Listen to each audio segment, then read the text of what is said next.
नमस्कार दोस्तों, इन्फ्राटॉक्स के नए एपिसोड में आपका स्वागत है। तो चलिए शुरू करते हैं।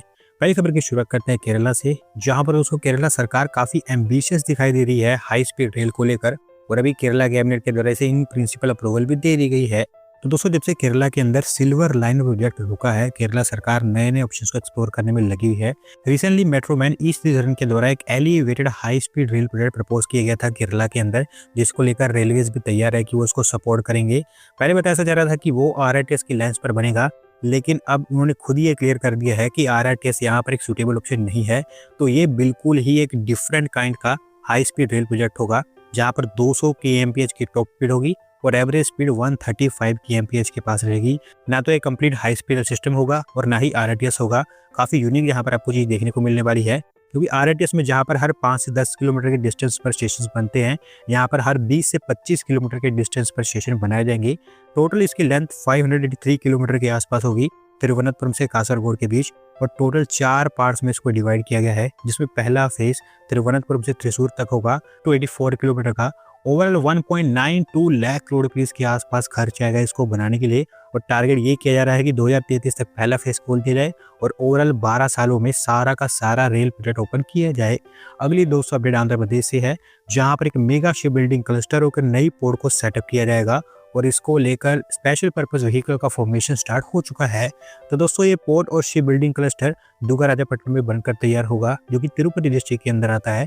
29,662 करोड़ रुपये से ऊपर की यहाँ पर इन्वेस्टमेंट की जाएगी। विशाखापट्टनम पोर्ट अथॉरिटी यहाँ पर मेन एजेंसी होने वाली है, क्योंकि उन्होंने ही यहाँ पर एसपीवी का फॉर्मेशन भी स्टार्ट किया है। आंध्र प्रदेश मैरीटाइम बोर्ड के साथ ये एसपीवी फॉर्म की जाएगी, दोनों को यहाँ पर स्टेक होने वाला है। 2000 एकड़ से ऊपर के एरिया में फैला होगा, जहाँ पर 1000 एकड़ तो कोर पोर्ट इंफ्रास्ट्रक्चर के लिए होगा, बाकी 1000 एकड़ में डाउनस्ट्रीम और एंसिलरी यूनिट्स बनकर तैयार होंगी। 2 किलोमीटर का एक वाटर फ्रंट और 0.5 मिलियन ग्रोस टन पर एनम का एक एंकर शिपयार्ड भी यहाँ पर सेटअप किया जाएगा। अगली दो अपडेट दिल्ली से है, जहाँ पर दिल्ली सरकार ने प्लान्स एक्सप्लोर करने स्टार्ट कर दिए हैं यमुना पर एक नए ब्रिज को लेकर। और इसको लेकर ट्रांस यमुना बोर्ड और दिल्ली पीडब्ल्यू डिपार्टमेंट के द्वारा अलग अलग मीटिंग्स और डिस्कशंस कंडक्ट की जा रही हैं। तो दोस्तों ये ब्रिज बेसिकली एक रिप्लेसमेंट होगा यमुना के ऊपर एग्जिस्टिंग ओल्ड आयरन ब्रिज का, जो कि ऑलमोस्ट 25-30 साल पुराना हो चुका है। सिग्नेचर ब्रिज के बिल्कुल पास इसको बनाने की बात की जा रही है, जिससे कि रिंग रोड पर ट्रैफिक कंजेशन कम हो पाएगा। अभी फिलहाल ये प्रपोजल क्योंकि काफी ज्यादा इनिशियल स्टेजेस में है, तो अभी इसके ऊपर काफी सारा काम होना बाकी है।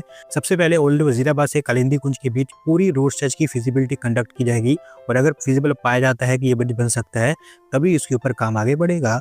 अगली दोस्तों अपडेट अहमदाबाद से है, जहां पर अहमदाबाद म्यूनिसिपल कॉर्पोरेशन ने ड्राफ्ट बजट 2026-27 अनवेल कर दिया है। और इस बार उन्होंने काफी यूनिक इंफ्रास्ट्रक्चर प्रोजेक्ट्स यहाँ पर प्लान किए हैं। तो दोस्तों वैसे तो यहाँ पर बहुत सारे छोटे बड़े प्रोजेक्ट्स प्लान किए गए हैं, लेकिन अगर कुछ यूनिक प्रोजेक्ट्स की बात करूँ तो 853 करोड़ रुपीस ईयरमार्क किए गए हैं cultural facilities, river front promenades, food courts, gardens और टूरिज्म ओरिएंटेड प्रोजेक्ट्स के लिए। 258 करोड़ रुपीस का एक एग्जीबिशन कम कन्वेंशन सेंटर भी प्लान किया गया है। 176 करोड़ रुपीस नए ब्रिजेस के लिए आइडेंटिफाई किए गए हैं, जबकि 100 करोड़ रुपीस रिवर फ्रंट के फेज 3 के लिए भी आइडेंटिफाई किए गए हैं।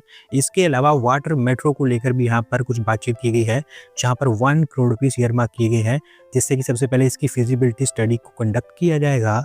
अगली दोस्तों अपडेट महाराष्ट्र से है, जहां पर Kolkata based super smelters limited एक नया स्टील प्लांट सेटअप करने जा रहा है, और इसके लिए वो 10,000 करोड़ रुपीस की इन्वेस्टमेंट करेंगे।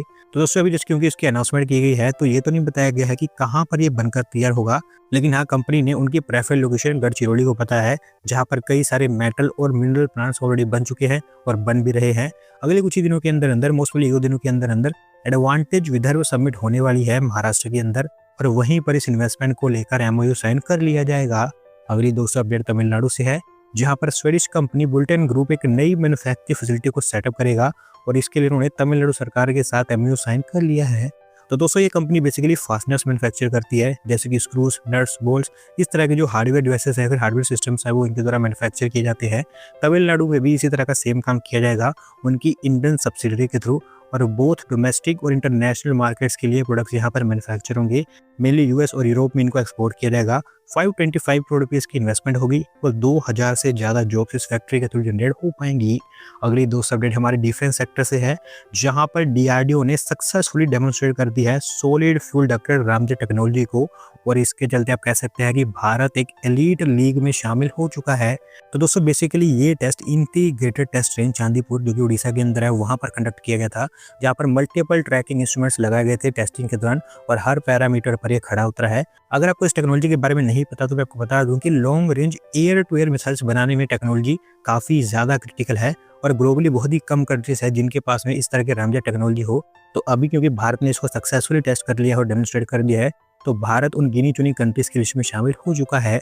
अगली 200 अपडेट 5th जनरेशन एयरक्राफ्ट को लेकर है, जहां पर भारत के advance multi role combat aircraft programme की रेस में HAL अभी बाहर हो चुका है और इसके लिए अभी फिलहाल 3 प्राइवेट सेक्टर कंपनीज को शॉर्टलिस्ट किया गया है।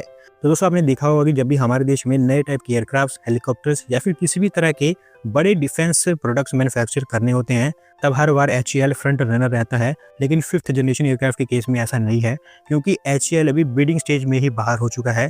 फिलहाल सिर्फ 3 ही कंपनीज इस बिडिंग स्टेज को क्वालिफाई कर पाई हैं, जिसमें टाटा, L&T और भारत फोर्ज जाती हैं। अब होगा ये कि तीनों की तीनों कंपनीज उनके अलग अलग कमर्शियल प्रपोजल सबमिट करेंगी मैन्युफैक्चरिंग को लेकर, और अगले 3 महीने के अंदर अंदर इन तीनों में से किसी एक कंपनी को 5th जनरेशन एयरक्राफ्ट की मैन्युफैक्चरिंग के लिए शॉर्टलिस्ट किया जाएगा। अगली दोस्तों अपडेट मुंबई से है, जहां पर दोस्तों मुंबई के विकसित भारत मरीना प्रोजेक्ट को अच्छा रिस्पांस देखने को मिला है इंडस्ट्री की तरफ से, और इसके लिए भी फिलहाल 5 बिड्स रिसीव हो चुकी हैं। तो दोस्तों ये project basically Mumbai port authority का प्रोजेक्ट है, जो कि साउथ मुंबई के विक्टोरिया डॉक्स के पास बनेगा। ऑलमोस्ट 14 हेक्टेयर्स के वाटर एरिया में फैला होगा, जहाँ पर टनल बिल्डिंग, 322 रूम्स का एक होटल, एक क्लब हाउस, एक multi level car parking, tourism business centre, vote repair yard, एक सेलिंग स्कूल और रिक्रिएशनल फैसिलिटीज बनकर तैयार होनी है। एक सिंगल टाइम ये मरीना 424 योट्स को अकोमोडेट कर पाएगा और 887 करोड़ रुपीस के आसपास इसके ऊपर खर्च आने वाला है। होपफुली कह सकते हैं कि अगले 2-3 महीने के अंदर अंदर यहाँ पर कंपनीज को शॉर्टलिस्ट कर दिया जाएगा। अगली दोस्तों अपडेट फिर से दिल्ली से है, जहां पर दोस्तों एक एलिवेटेड रिंग रोड बनाया जाएगा दिल्ली सरकार के द्वारा, स्पेसिफिकली ट्रैफिक कंजेशन को सॉल्व करने के लिए, और इसमें से भी प्रायोरिटी कॉरिडोर को अप्रूवल मिल चुकी है। दोस्तों वैसे ये एलिवेटेड रिंग रोड अपने आप में एक यूनिक प्रोजेक्ट होगा और इसकी टोटल लेंथ 57.5 किलोमीटर के आसपास होगी। टोटल 6 अलग अलग पार्ट्स में इसको डिवाइड किया गया है, जहां पर फेज 1A 5 किलोमीटर का होगा मजनू का टीला से सलीमगढ़ फोर्ट तक। बाकी स्ट्रेचेस कहाँ कहाँ पर बननी है, कहाँ से कहाँ तक बनेंगी और इनकी कितनी लेंथ होगी, वो आप अपनी स्क्रीन पर देख सकते हैं। ऑलमोस्ट 5 से 10 किलोमीटर के आसपास ही सारी स्ट्रेचेस की लेंथ होने वाली है। फिलहाल फेज 1A के लिए अगर प्रीलिमिनरी रिपोर्ट तैयार हो चुकी है, अगले 2 महीने के अंदर अंदर इसकी फाइनल डीपीआर तैयार हो जाएगी और फिर उसी के बेसिस पर इसका कंस्ट्रक्शन होगा। आज की दोस्तों आखिरी अपडेट गुजरात से है, जहां पर गुजरात सरकार के द्वारा 663 करोड़ रुपए सैंक्शन कर दिए गए हैं इंडिपेंडेंट पंचायत बिल्डिंग्स के कंस्ट्रक्शन के लिए, और ऐसा बताया जा रहा है कि इसके थ्रू 2666 विलेजेस को कवर किया जाएगा। दोस्तों गुजरात सरकार बेसिकली यहाँ पर टारगेट कर रही है कि हर ग्राम पंचायत के पास उनकी खुद की डेडिकेटेड बिल्डिंग हो, जहाँ से वो ऑपरेट कर पाए, क्योंकि भी बहुत सारे ग्राम पंचायत में वो टेम्परेरी बिल्डिंग से ऑपरेट करते हैं। इससे होगा ये कि विलेजर्स को सारी की सारी सर्विसेज लोकल लेवल पर एक सिंगल प्लेस पर ही मिल पाएंगी।